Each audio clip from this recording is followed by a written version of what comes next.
Isa po sa mga nangungunang business leader at financial expert na si Ginoong Jake Claver ay nagbahagi ng kanyang pananaw kung bakit maaring maging defining moment itong sa XRP ngayong taong 2025. Kaya yan po ang siyang ating pag-uusapan sa video na ito.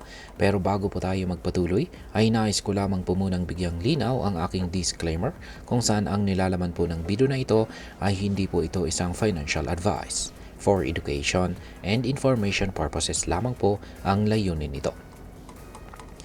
At ayon po kay Ginoong Claver, Jake Claver, ang pagtaas ng interes ng mga malalaking institution kay XRP ay isang malinaw na sinyales na posibleng sinyalis po ito sa posibleng pag-angat nito sa market. Napansin niya na ang pagkakaroon po ng XRP Trust product ng Grayscale ay tila kahalintulad daw ng ginawa nila noong simula pa lang itong si Bitcoin at saka si Ethereum. Kaya ang tanong ay ano po ang ibig sabihin nito? Karaniwan ay kapag ang mga big players tulad po ng Grayscale ay nagpakita ng interest, malaki po ang posibilidad na sumunod ang malawak or mas malawak na adoption. Hindi lamang ito. Maraming asset managers ang nagsubmit na rin ng kanilang applications para sa XRP-based ETF. Sa ngayon, 7 na po ang applications na ito. Ang isa pang mahalagang punto ay ang kakayahan ng XRP na magbigay po ng mabilis at scalable na cross-border payments. Dahil dito ay nagiging kaakit-akit ito para sa mga malalaking financial transactions na nagbibigay po ng competitive edge sa global financial scene. Ngayon ay ano po ang papel ng XRP sa tokenization ng market? Ang tokenization ay ang proseso po ng pag-convert ng real-world assets tulad po ng real estate at saka stocks sa digital tokens. Ayon po kay Ginoong Claver, itong sa XRP ay nasa perfect na position para magtagumpay sa trend na ito. Ang isa sa mga dahilan nito ay ang kakayahan ng XRP Ledger or XRPL na humawak ng malaking volume ng transactions ng mabilis at may mababang transaction cost. Sa panahon kung saan lumalaki po ang interest sa tokenized assets, napakalaga ng ganitong utility. Dagdag pa rito ay binanggit din ni Ginoong Claver ang regulatory landscape.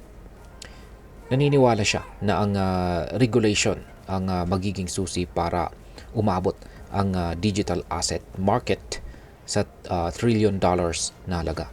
Sa ganitong senaryo, magiging mahalaga po si XRP bilang isang scalable at saka efficient na platform.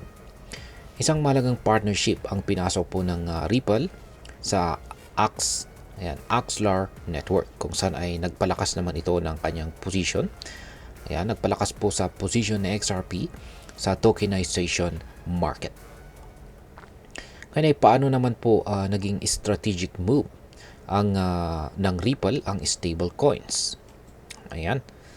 Isinulong din ni Ginoong Claver ang mahalagang papel ng stable coins sa financial ecosystems.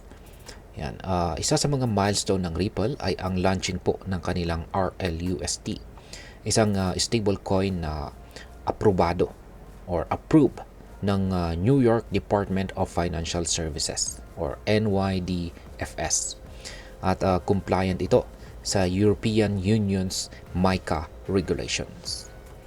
Ang stablecoin na ito ay itinuturing na isang strategic move para maging dominant player sa XRP sa stablecoin market. Ayon po kay Ginoong Claver, inaasahan po ng Ripple na aabot sa $1 trillion ang valuation ng stablecoin market sa mga darating na taon. Dahil dito ay lumalabas na si XRP ay nasa perfect position upang maging mahalagang bahagi ng 3 pangunahing market. At syempre ito ay ang tokenization, cross-border payments at stablecoins. Ngayon ay ano naman po ang hinaharap ng financial systems kasama si XRP?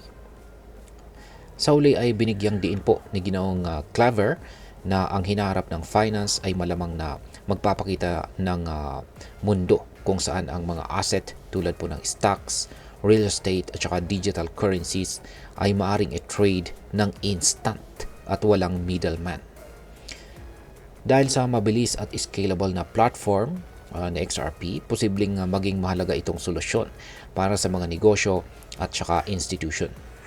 Ang mga enterprise level solutions nito ay maaaring maging tulay para sa mas modernong financial ecosystem. At ngayon ay ano po ang maaaring maging epekto nito para sa atin bilang mga Pinoy crypto trader o investor na interesado kay XRP. Yan, para sa atin ay napakalaga ng mga impormasyong ito. Ang posibleng pag-usbong ni XRP ay maaaring magbigay ng mas maraming oportunidad para sa mas mabilis at murang cross-border payments, lalo na sa ating mga OFW at kanilang pamilya. Malaking ginhawa ang hatid ng ganitong technology. Sa tokenization market naman ay maaari rin tayong makakita ng mas maraming investment opportunities sa mga tokenized assets. Sa ganitong klase ng financial innovation ay nagbibigay po ng pagkakataon para sa mas maraming Pinoy na maging bahagi ng global financial market. At ayan, bilang panghuli ay ano naman ang aking masasabi tungkol dito. Sa aking palagay, kung totoo ang mga prediction ni Ginoong Jake Claver, napakaganda po ng future o hinaharap na XRP. Subalit mahalaga pong maging maingat din at mapanuri. Palaging magsagawa po tayo ng ating sariling research bago po tayo pumasok sa anumang investment. At ayan, hanggang dito na lamang po tayo sa video na ito mga ka-crypto. Sana po ay inyong nagustuhan ang aking paliwanag sa video na ito. Kung inyo po itong nagustuhan, pakiclick lamang po ang like button nito. Marami pong salamat sa panonood. Ingat po tayo lagi at God bless po sa ating lahat.